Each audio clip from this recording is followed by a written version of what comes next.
Let's learn about Pat Dorsey's investment process. Pat Dorsey is the founder of Dorsey Asset Management. It's a wide moat, long-only shop based in Chicago that invests globally. He is the former director of research on Morningstar, where he developed the moat framework assessing quality companies from an investor's perspective.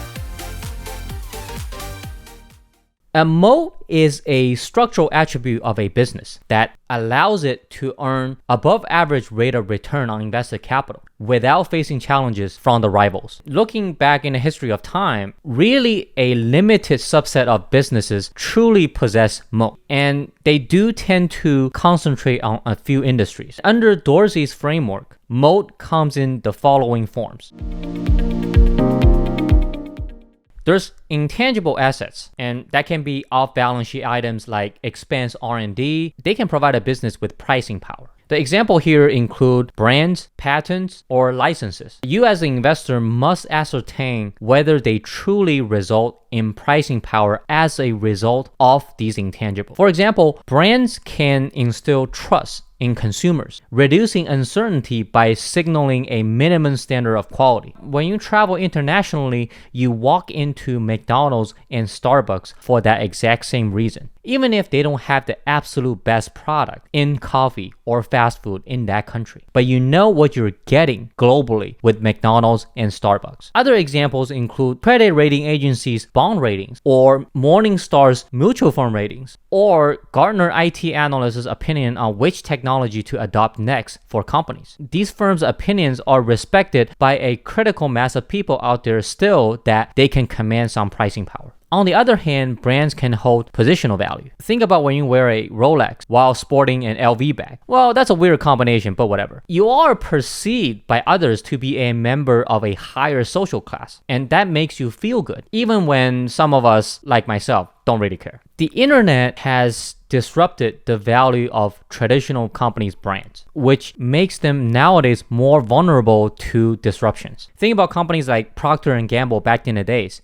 They can use their scale to out-advertise any startups on broadcast TV. But the rise of social media really has democratized advertising, allowing even a small player to go viral and reach vast audiences. This shift has really paved the way for the emergence of direct-to-consumer models. Brands like Dollar Shave Club, Chobani, which can achieve similar reach without the need for a massive advertising budget. When a company's moat relies on licenses to coveted assets, you have to examine the regulatory environment, because the regime that granted the license can just easily take them away, especially countries with weaker rules of law. And also, the same regulatory regime can introduce more licenses, which intensifies competition and really erodes that business's moat.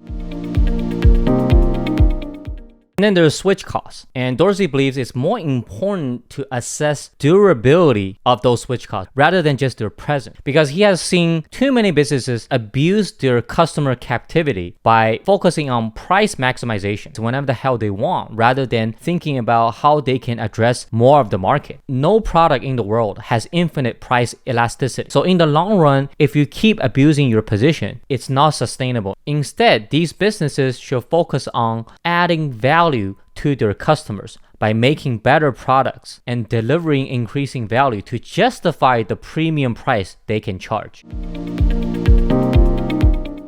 When it comes to scale, many often emphasize lower marginal costs as a source of competitive advantage. But modern businesses increasingly rely on intangibles such as the value of R&D and the value derived from a narrower focused scope. For example, Google and Meta, they heavily invested in AI for many years. And in the realm of machine learning, the scale of data points is pivotal. The more data is available, the more refined the machine learning algo becomes. And this advantage improves the value of the product and thereby increases the pricing power of the solution, because customers have a willingness to pay to buy the best product instead of saving money on something that's good enough. A narrower scope is another angle that businesses can pursue. A business that has concentrated its effort on a specific niche for an extended period, mastering all the intricacies of that domain, definitely possess an edge that's hard to replicate. It's actually really operationally complex, and the public traded dollar store players have done that for many decades. That's a competitive advantage. And achieving these expertise requires big processing power, and you need to acquire a wealth of trade secrets. So it could become a unique and enduring source of competitive advantage.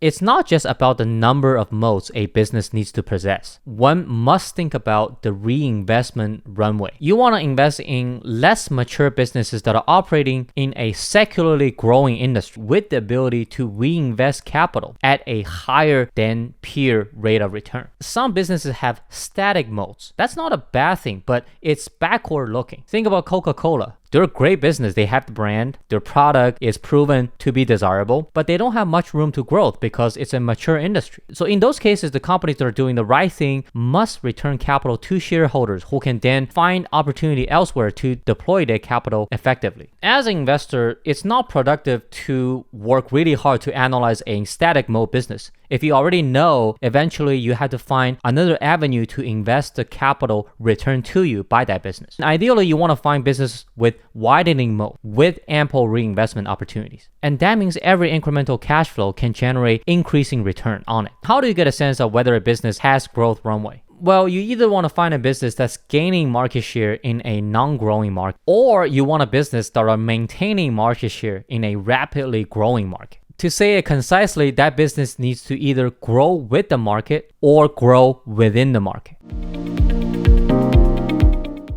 If it can be guaranteed to continue, Dorsey thinks network effect is the best mode. Without such guarantee, he believes switch cost is the best mode. The problem with high switch cost business is they can struggle to grow once they have fully captured their addressable market. That leads to capital allocation challenges. What are they going to do with the cash flow they generate from deployed capital? They either need to return the excess cash, or worse, management will allocate capital to bad acquisitions that actually destroy shareholder value. And conversely, if the business has room to grow, it's hard to ascertain the emergence of switch costs at the time when you were doing the analysis. So the presence of moat is not easy to ascertain at all. Measuring the strength of moat comes down to quantitatively what is the return on invested capital, which is calculated as the NOPAT margin times asset turnover. Some businesses achieve it through high margin, while others rely on asset turnover. Luxury goods are in the first camp with high margin, and Walmart and Costco rely on high asset turnovers.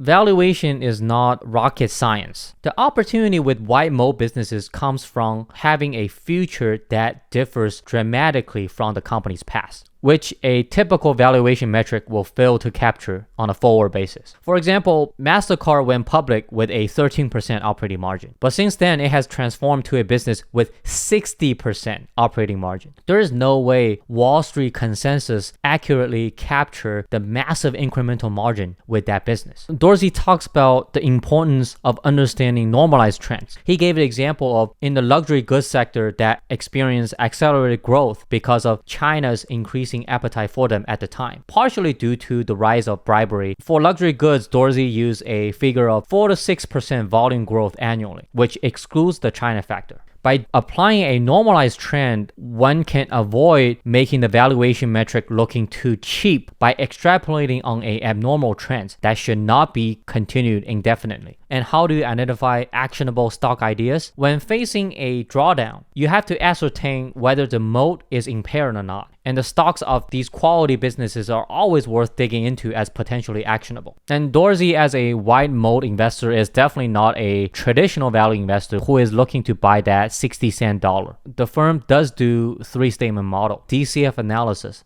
not for the goal of finding a single output, but to understand the value drivers that influence that business's intrinsic value. And they use scenario analysis to frame a range of possible outcomes for that business. And that's how you come up with risk-reward, upside, downside cases. And to complement that, they apply relevant multiples to a 3 to 5 year projection of operating profit and free cash flow, and triangulate both the DCF and multiple-based outcomes to come up with a intrinsic estimate. They're looking for ideas that can meet their 15% CAGR hurdle rate. On modeling, Dorsey emphasized the importance of quality inputs so that they don't have a garbage in, garbage out issue. Inputs like growth, margin, working capital efficiency, capex are rigorously debated. That gives the team the confidence in the base rates for the business going forward. And the opportunity really lies in human beings' tendency to excel in forecasting linearly. So actionable ideas rarely emerge from a linear extrapolation from the past. And instead, they lie in nonlinear development. One example will be operating leverage. The other will be addressable market expansion. For example, the firm discovered Chegg as an attractive investment in the past. At the time, Chegg just divested the asset-heavy physical textbook rental business to focus on a under-the-radar, asset-light digital textbook solution business. And that kind of echoes the famous value investor Bill Miller saying, all the data are in the past, all the value is in the future.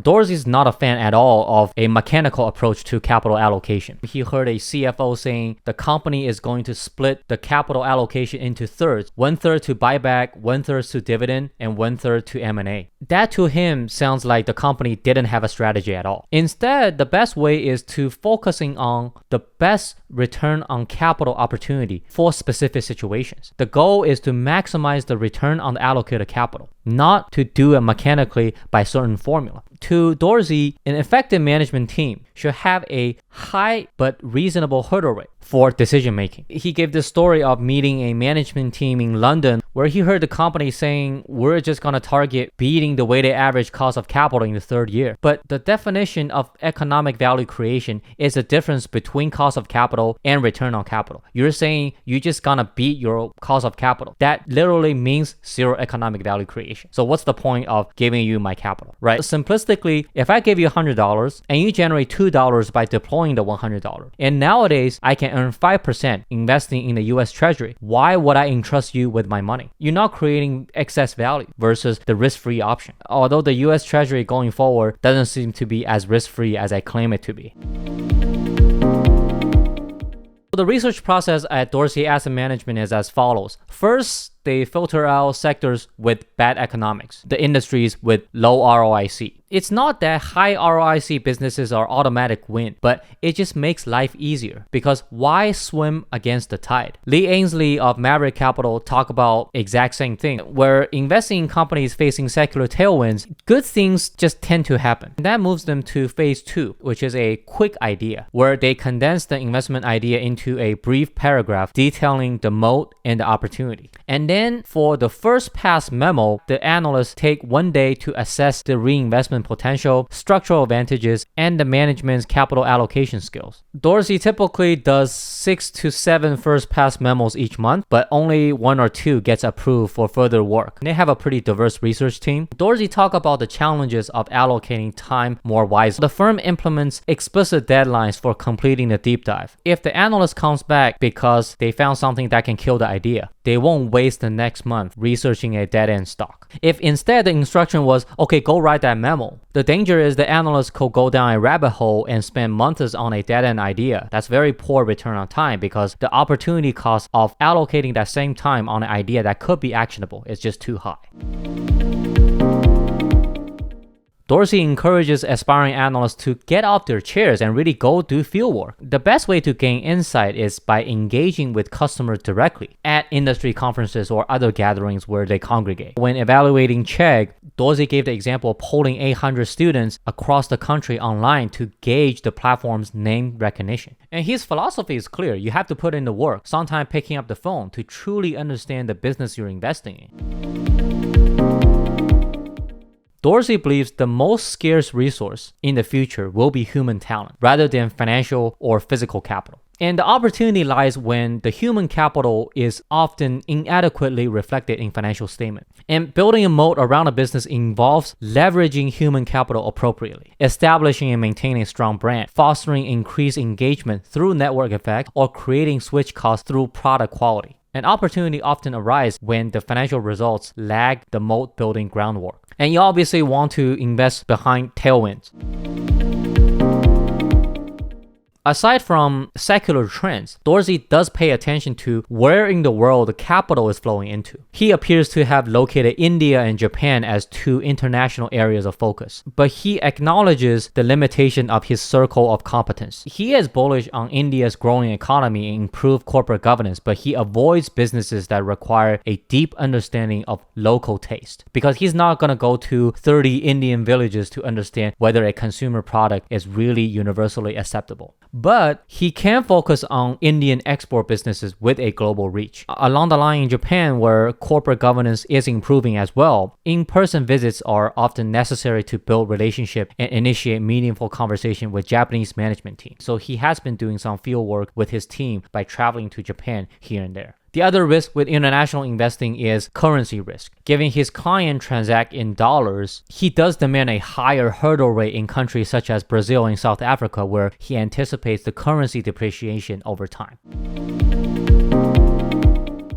So he was asked some examples of moldy businesses. He challenged the traditional notion that market share alone equates to a sustainable competitive advantage. From his experience, businesses tend to have superior economics when they hold, say, a 6% market share, when the next largest competitor trailing far behind at 2%. So the relative scale of market share becomes crucial, especially in a very fragmented industry. And that allows the leader to consolidate the market and benefit from the flywheel effect of having scale and passing that benefit and continue to gain scale. For example, in the US used car market, which is massive, CarMax, as one of the few publicly traded used car dealers, owns only less than 5% of the market. But that hasn't stopped CarMax from becoming quite a compounder for many years. Companies like Watsco and PoolCorp, they're also a great example of a good business. They operate in a market with fragmented supplier and customer bases. As a result, they're able to aggregate demand and supply, and some of their inventories are bought very frequently, while others less so. But the advantage of scale becomes very evident here, as the larger distributors like Watsco and PoolCorp, they can turn over their aggregate inventory more rapidly, making it more cost efficient than for small competitors with less aggregate demand. Same thing with Netflix. They're able to invest heavily in original content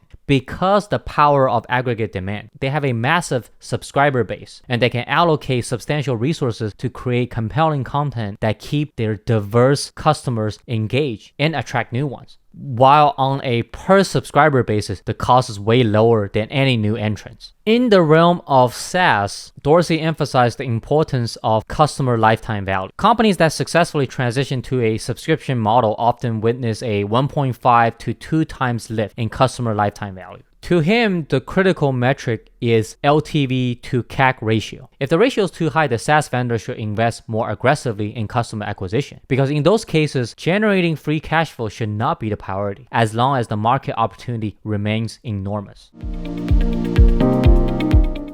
Every investment management firm founder gets asked what it was like when he started the firm, and Dorsey acknowledges there was a leap of faith required to start Dorsey Asset Management. He's pretty grateful for close friends' support to take the plunge. He was aware the odds of success is low, but he also believed that taking action is far better than those who merely estimating odds of a venture without making a move ever. For Dorsey, he definitely got out of the comfort zone of working for an established firm like Morningstar to start his own shop. In the early days of his own venture, he has made mistakes. He admitted he was heavily influenced by other investors he was close to, buying stocks that his peers would have bought instead of establishing his own unique style. He talked about how a firm's performance is a product of both people and process. So the willingness to adapt and the importance of hiring diverse individuals who have different perspectives is really important. Dorsey talks about the issue at buy-side firms where analysts can use jargon to win debates. But he points out the best insights sometimes can come from those with least amount of information,